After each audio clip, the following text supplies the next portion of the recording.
Hollywood is the greatest propaganda machine that has ever existed. What did Stalin say? What did Lenin say? What did Hitler say? If I can control the movie theaters, I can control the world. The culture was stolen through entertainment product. It can be reclaimed the same way. We've proven that it can be done. And by the way, when we stood up, others stood up because they watched. That's how you cause revolution, because others see what you do. People tend to believe that money is the god in Hollywood, and it's not. Money's a demigod in Hollywood. It's desirable, but it's not what fools. Political correctness and leftism is what rules Hollywood.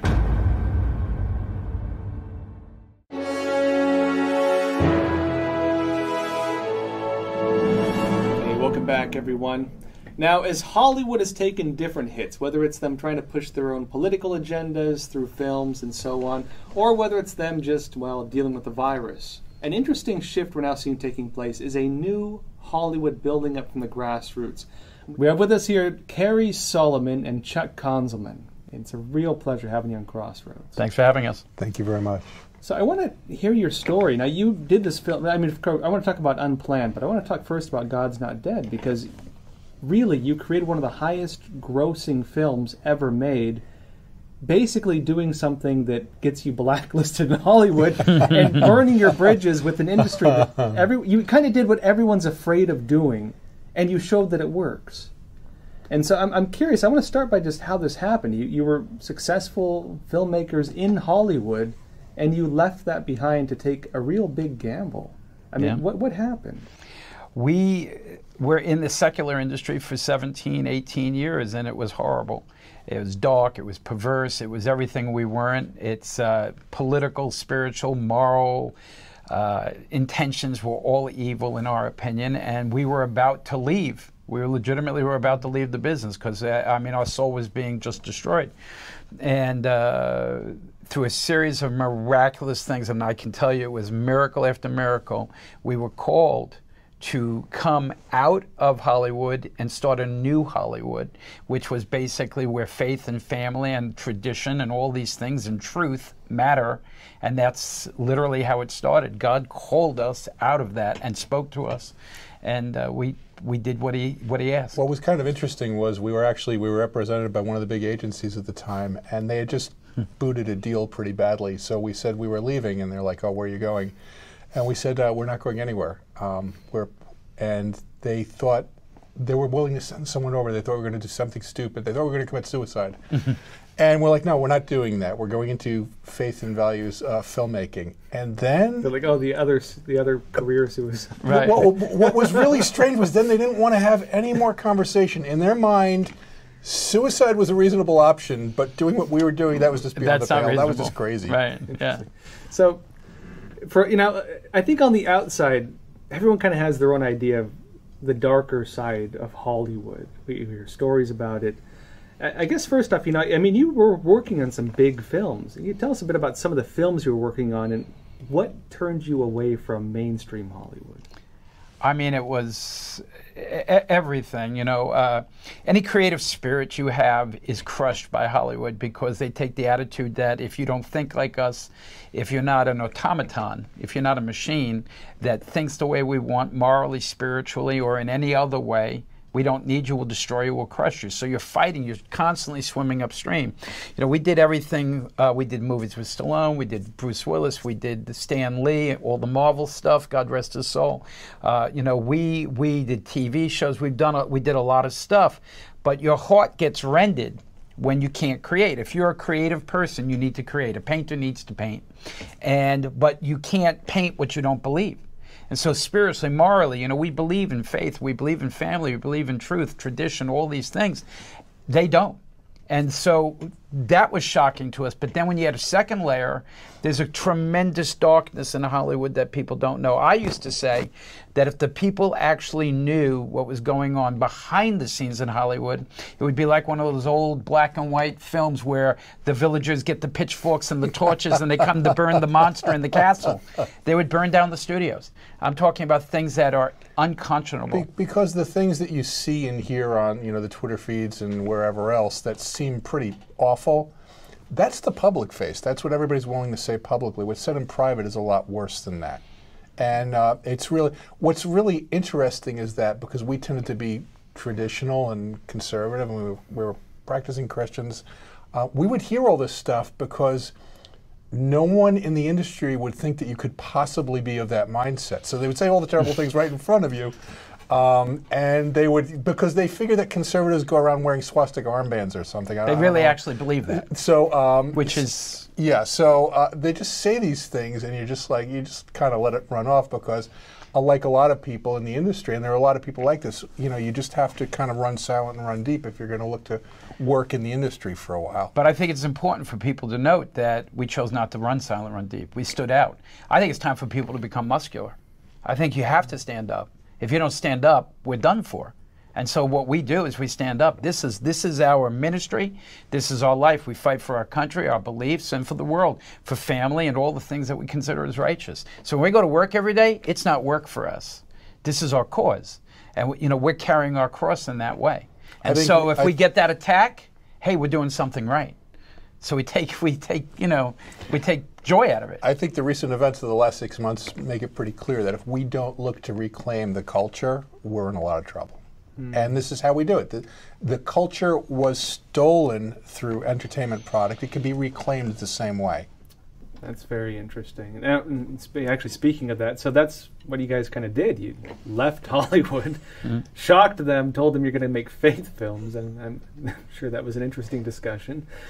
And you made this your first film, God's Not Dead. And I remember seeing this film get announced, and at first I'm like, oh, it's just, what is this? This and that.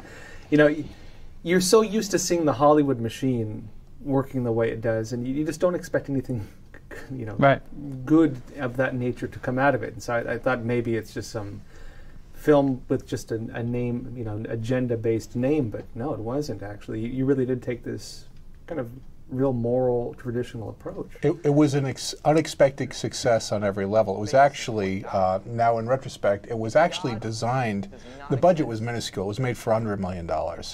And so it was actually designed to be what was in those days a direct-to-home video movie. There was no expectation that this was going to go out and succeed theatrically. And what happened was, once the film started coming together and it was shown to a few key influencers, and like, hey, this is really good. And it was a time in American culture where Christians felt that they were being hunted down in terms of the belief system. We've returned to that, I think. And so it just made sense, and it was lightning in a bottle. I think it was the timing of its release strongly benefited the film. I just think it was, the hand of the Lord, and you fight back, and occasionally you get a victory. And that's what we did with the film. I mean, we didn't hold back on that film. And, I give a lot of credit to everyone who helped and to people who said yes. The movie theater people had to say yes at that point. I don't know if they would say yes to God's Not Dead today, because I think a lot of people are being cowed. But it was an amazing journey for that movie. That movie made, like he said, under $1 million. It's made like 130, 140, 150 million dollars. And so many people said this mirrors what I went through. I mean, the circumstances may change, but this is the struggle we went through in college or in some, even in high school. But I also want to say something that I saw in that movie that really energized us. We would be in a movie theater and we would see 150, 200 people stand up in the middle of the movie, and they would be cheering things that were being said on the screen. A pastor would stand up and say to someone, or a priest would say, come, and they would convert in the movie theater. 150, 200 people. It's unbelievable. I've never seen that in a movie. And so I was just like, what is this thing that's happening here? And I think it's this thing inside people. They want goodness. They want truth. They want to see it, and they know it when they see it. I think it just was like electricity. It just invigorated everyone. Yeah, well, you created, with that first film that you made after leaving the mainstream kind of bent of Hollywood, you validated that is a viable option, that works. And, you guys created one of the highest grossing films ever made in a way that I think nobody thought was possible. Including us. Well, what was really interesting is that, so you did that, and then, a lot of guys would be like, okay, we've successfully built our own alternative film industry. Let's keep making movies like this. Now you you seem to have gone to, said, okay, there's a little bit of this bridge to mainstream Hollywood left. Let's just burn the rest of it down. And you made a very politically, a very political one. This, well, not moral, I guess, but considered political, Unplanned. A pro-life movie in a pro-choice town? Yeah, that's what we did. And so, it's like, there's a little bit of that bridge left. In case there was anybody that didn't hate us, we just made sure that they so now they all hate flip, us. Yeah. Well, and I read you guys were getting death threats on this, right? And we got everything. Yeah. I mean, there was social media pressure before, like today. The social media pressure was crazy. They cut us off. We had money. We legitimately had money to advertise. When have you ever heard advertising companies say no? Okay? Yeah. Every theater chain, everything. Facebook, Twitter, Instagram. Twitter destroyed our account on the night of opening weekend, Friday night of opening weekend. And marketing campaigns are a lot like political campaigns. You build white-hot intensity for one particular date. And that's Friday night of opening weekend. And so the first thing they did was they cut off our Twitter feed completely, and then the next morning, when they partially restored it, we had a better than 100-to-1 reduction. We had 200,000 plus followers, and we went to under 2,000. And the star of our movie, Ashley Bratcher, and the subject of our movie, Abby Johnson, were both unable to follow their own movie. So that's how thorough the purge was. It was so abusive that we went to the White House twice. We were called to the White House twice. We were called to testify before Ted Cruz's Senate Judiciary Subcommittee on Suppression of Conservative Thought. So we're kind of being suppressed, I think, before it was fashionable. I mean, a lot of other folks have joined us since. Like the hipsters of suppression. Lucky us. One of the places I wasn't looking to be a trailblazer, but there we go. I mean, and so what happened, actually? I mean, you guys were getting death threats, too? There were all kinds of things that were happening. There was all kinds of pressure in every way. But I will tell you that we were protected. And in every single way. I mean, the presence, it was miraculous. It was impossible to make that movie. We were told in prayer to go to Oklahoma, which is the reddest state in the Union, and literally to hide to make the movie, because we figured people would come to the set and blow up the generators or bomb the warehouses or destroy the sets. Sure. And it was a legitimate thing. We had a special team of operatives and stuff on set. I mean, it was a legitimate concern. And here's a little movie having to do that. Just think about that. As a matter of fact, by the way, Unplanned. We filmed under an assumed name. We didn't want anybody catching wind of what we were doing, and so people knew that it was a faith and values friendly project, but they didn't know what it was. And then we can say now we were in Stillwater, Oklahoma, and word started getting around, and people in town were praying for us, which was really neat. It was amazing. It was really neat. I knew we were in the right place when we drove from the airport to the town the first time. There was a billboard, and it had this big picture of a cowboy, and it said, "Real cowboys love babies." And I'm like, okay, we're in the right place. The right place. The irony of Unplanned, too, was that it was voted the most dangerous movie of the century. And everyone was like, "Oh, I'm so sorry." I'm like, "What do you mean you're sorry? That's awesome." Since the century, movies have only been going for one century. To be voted the #1 most dangerous movie to the enemy of what you're doing, I mean, that's awesome. What you both of you did is, I think, what most Hollywood conservatives are terrified of doing, and what you've dealt with is basically what they're all afraid of, which is why you have these secret groups of conservatives, that like meet in secret. And I mean, I don't know how it goes. I pictured like this Eyes Wide Shut thing. It's just like they're really well behaved, and they meet in secret and like wear masks. The worst kept secret in Hollywood. It's like they're afraid of being revealed because they're afraid of. We don't get invited to those groups. By the way, they're afraid of being outed, and they'll use the word outed. So that word has taken a whole different meaning than it used to have. It used to have a different meaning that you're afraid of being outed as a conservative in town. Yeah. And so they're afraid of not being allowed to make movies again. They're afraid of not getting roles. They're afraid of being attacked by the media. They're afraid of being canceled online. You guys, all this has happened to you. They're right, by the way. Look, when you make that jump, you have to do business outside the system. I mean, with all the films we've done and so forth, would you want to take a guess how many agents, managers, and entertainment attorneys have called us looking to represent us over the last 10 years? Not one. We did get one call, by the way, from one of the big 3 agencies, but only because in our mainstream career we were represented by them. I think they dug up an old phone book and they made a wrong number call because they asked for someone else. So I'm convinced that they they accessed our number through an old phone book and they got the wrong number. That was it. I think what it comes down to is if you're a conservative, it's time to man up. You got to do what you got to do. You know, the spirit of American cowboy has got to rise again. You've got, and if it's not America, if it's England or France or Italy or anywhere, anyone who's watching this, the spirit of man has got to rise up. You know, our attitude is that they're going to put us away. They're going to get rid of us if they can do that. And we're not just going to walk quietly into the night. Okay, it's just not going to happen. And we will do everything in our power. We also believe in a higher power. We believe in God, obviously, and He has spoken, and He has said, look, I will protect you. Go forward, serve me, do the right thing. I will protect you. So we're warriors that march into battle. You know, very specifically on Unplanned, He said to us, put on your armor. I want you to pick up your shield, put on your armor, put on your sword, your greaves, your helmet, and I want you to march into battle. I need to know, and I got this in prayer. I am totally serious on this. I'm praying, and I hear this, and in my spirit as well, the Lord said to us, I need you to go forth into battle. And when you take the field of battle, I know you're going to be scared. And we were.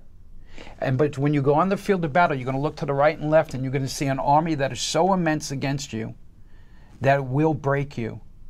But I need to know that you will take the field of battle. But do not worry. If you take the field of battle, I will defeat the army. And no greater example of that than Unplanned. It was impossible that movie got made. Impossible. It was impossible it got released. It got released. It was impossible. Everything that was, it was just, I mean. I was waiting for the 11th hour injunction to stop never theatrical happened. distribution. I mean, we were ready for it, but I was waiting for the attack, and it just miraculously never came. We were short $1 million, 3 days to go. We're dead. We spent every dollar. I get a phone call out of nowhere. I'm in my production office. We're sweating. It's 20 minutes left in the day. And on the other end, I hear, send me your routing number. And I'm like, excuse me? You know, you just don't give your bank number to somebody who's just, send me your routing number. I'm flying overseas with my jet. And I've been praying with my girlfriend. We prayed to Jesus 4 times. And He told me to send you $1 million. 8 minutes later, we had $1 million in our bank account. Excuse me? How many phone calls has anyone got where Jesus has told somebody to send them $1 million? Shocking, but every day on this movie. It was so crazy. What do we know? We either believe or we don't believe. We either go forward in belief or we don't. So when we wake up in the morning, we go to battle. Now, I would say one thing to your people as well. If you were to ask us, in other words, well, what do you guys need? How can we help? I tell you very simply to everyone out there, we're Bastogne. We are besieged and surrounded by the Germans. We have no supplies. We have no ammunition. We have nothing. And we're waiting for Pat and the Third Army to get to us. But they ain't coming. So all the people out there who have the ability to help in various ways need to help. Because if you want people to fight the fight, you've got to give them guns. You've got to give them bullets. And our guns and bullets is scripts and cameras and things like that we can go, and money to make these things. Okay? We've proven that it can be done. And by the way, when we stood up, others stood up because they watched. That's how you cause revolution, because others see what you do. There are others willing to fight with us, but we need the resources to do it. And the problem is it's tenacious. We're surrounded. And those resources will not come from a studio. It just won't happen. You know, as we were discussing before this chat, if we were to suggest to some, people tend to believe that money is the god in Hollywood, and it's not. Money's a demigod in Hollywood. It's desirable, but it's not what rules. Political correctness and leftism is what rules Hollywood. The political agenda controls. So if we were to talk about that, we would offer, let's say, we would offer you an opportunity and said, well, you're going to make a fortune, but you're going to violate every moral precept you have. It's going to completely destroy everything you believe in. You would look at us and say, of course not. I wouldn't do that. Why do we expect those who control Hollywood to operate otherwise? They don't do it. There used to be a middle road. It's no longer there. The lines are drawn. It's very specific. There's a lot of them with a lot of money and a lot of corporations, and there is us. And then, you know, all the people like us and all the people watching this, hopefully. We have to stand up. It's time. It's time. It's time to become muscular. It's time to be believers. It's time to go forward for what we believe. Otherwise, they're going to be telling us what to believe. And they're already doing that. Well, and what you did was interesting because you managed to make films like this and you still somehow managed to get them into theaters. One. Miracle. Which Yeah. I didn't think was possible, to be honest. Yeah. we were wondering whether it was possible too. Yeah. And at the same time, you also showed that you can be successful doing this. I mean, you guys are here still standing. We're sitting here in L.A., you know. Yeah. And you have a pretty nice facility here. Not you know what you'd expect in like Hollywood, you know, mainstream, but still nice. The thing that was actually a positive for the most part regarding the theater chains is that while the studios are completely wrapped up in their political agenda, to date the theater chains have not been. The theater chains mostly just want to sell popcorn and Coca-Cola while they're showing a movie, and they make money on all those three. And if you can put people in those seats, then they, up until this point, at any rate, they're willing to have you in. And our product can do that, so they're willing to have us. Well, I think those times are over. I think the change, I think there was a great evil done to the movie theaters and to the movie business. I think the movie theaters, when good material was in the theaters, I think it brought hope to people. People were able to laugh, get away from their lives and stuff where they were having too much, they had to pay the rent and stuff.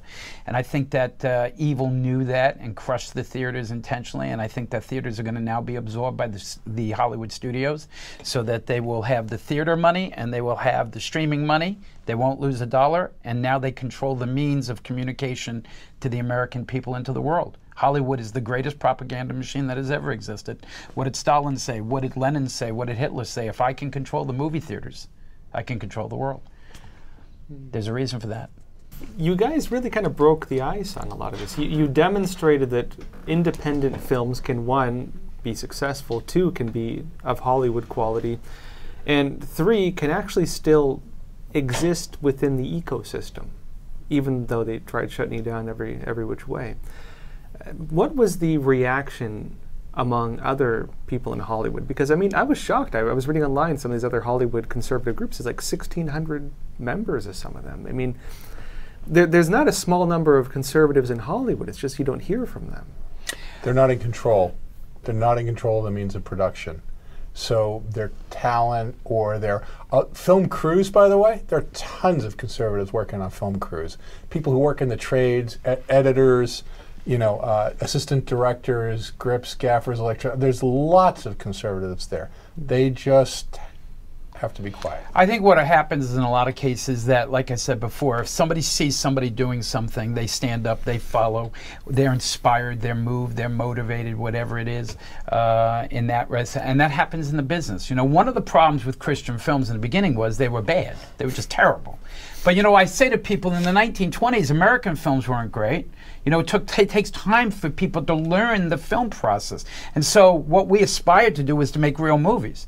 And then once you did that, now all of a sudden that becomes the bar. Now everyone says, I can't make this anymore. It doesn't look right. It doesn't sound right. I need to get to this level. And then you keep doing that, and all of a sudden everyone's making real movies with real stories and stuff. And you know, that's what we aspire to do and try to do. And I think that, you know, anytime throughout history, when a man stands up and leads, people follow. It's the way it is, for better and for worse. So, and so what have you been hearing? Like, I mean, after you faced all these attacks, did you have people calling you up and say, "Hey, I want to make movies now too. Let's work together"? Yeah. I mean, how has this kind of unfolded? It's crazy. I mean, some people, you know, you know, I'm inspired. I want to help you. I want to send this or that. I want to send money. I want to get me involved. You know, my son wants to be a photographer, an actor. You know, you get everything. The movie business got so many moving parts, and that people, but they get inspired. You know, sometimes I just say to people, they say, "What can I do?" You know, we get an old woman who said, "This was amazing." She's like 90, almost 100 years old. We got to do something, and I'm like, "Okay," you know, and how, you know, she's like, "But I can't, you know, because what can I do?" And we spoke for a little bit, and I said, "Well, pray for us." You know, and that's good. You know, so I just think it's time for people to get active. They've got to want to do it. They got to want to change it. You got to want to keep what you've got. I want to keep my house. I want to keep my freedom. I want to keep all these things. If you don't fight for that, somebody's going to take it. That's been the way since the beginning of history. So what's next? What's the next step for you all? You know, just keep doing what we do. I think until the day we die, we're going to do this. If the Lord called us to do something else, we would do it. But, you know, we are passionate about this. And like I said, when we wake up in the morning, this is what we dream of. This is what I mean, we don't need to be inspired. We feel we're fighting the good fight. I always wanted to grow up in like the 30s and the 40s, because that was the heyday of Hollywood, but also World War II is fascinating to me. It was of the last war where you knew the good guys and you knew the bad guys. The bad guys literally had funky uniforms, like stormtroopers. I mean, the Germans, you know, they really had the uniform thing going on, right, for the bad guy. And I wanted, you know... Once Rome went out of the bad guy business, these were the guys who wanted as your villains. And so, you know... The little skulls on their head. Yeah, I mean, it's crazy.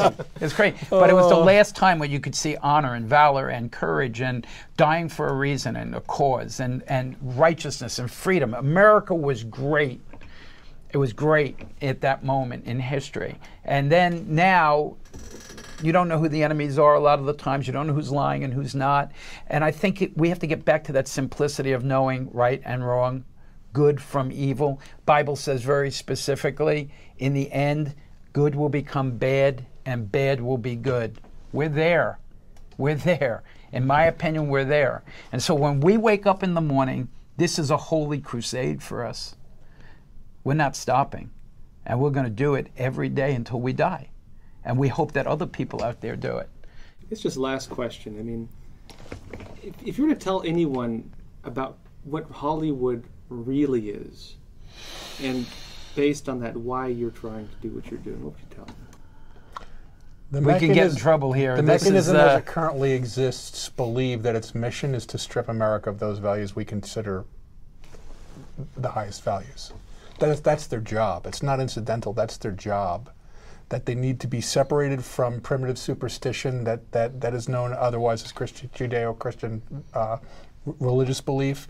That it needs to be separated from what they believe are primitive sexual restrictions. That's their job, is to change America and pull that away from our culture, to strip it away and banish it forever. That's their mission statement. I would say, unfortunately, Hollywood is the face of evil. I hate to say it. It was the greatest commodity in America for one point. I mean, it was in World War II. What Hollywood did was amazing. You know, it supported freedom and all these things, but now the devil has corrupted it. It's dark. It's perverse. The things that go on here, people have no idea. I can tell people things they would not believe. It's incomprehensible. I'm talking things that are so off the hook. I'm not talking 1 to 10. I'm talking 1 to 1,000 and even further than that. It's the face of evil. It's the destructive mechanism that could destroy the world, and people don't see it. They don't see it because they don't want to see it, or that they don't see it because they haven't figured it out, or they just want to live their lives because they have to worry about the rent. And I get it. I get it. I'm not asking them to change their lives. I'm asking them to do something. You got to fight back. You got to help us, help guys like us, help guys and girls like this. There's a lot of people who want to fight the fight. But I do think it's the darkest entity that's in the world now. Cary, Chuck, real pleasure having you on Crossroads. Thank you. Thank you so very much. much. Thanks so much.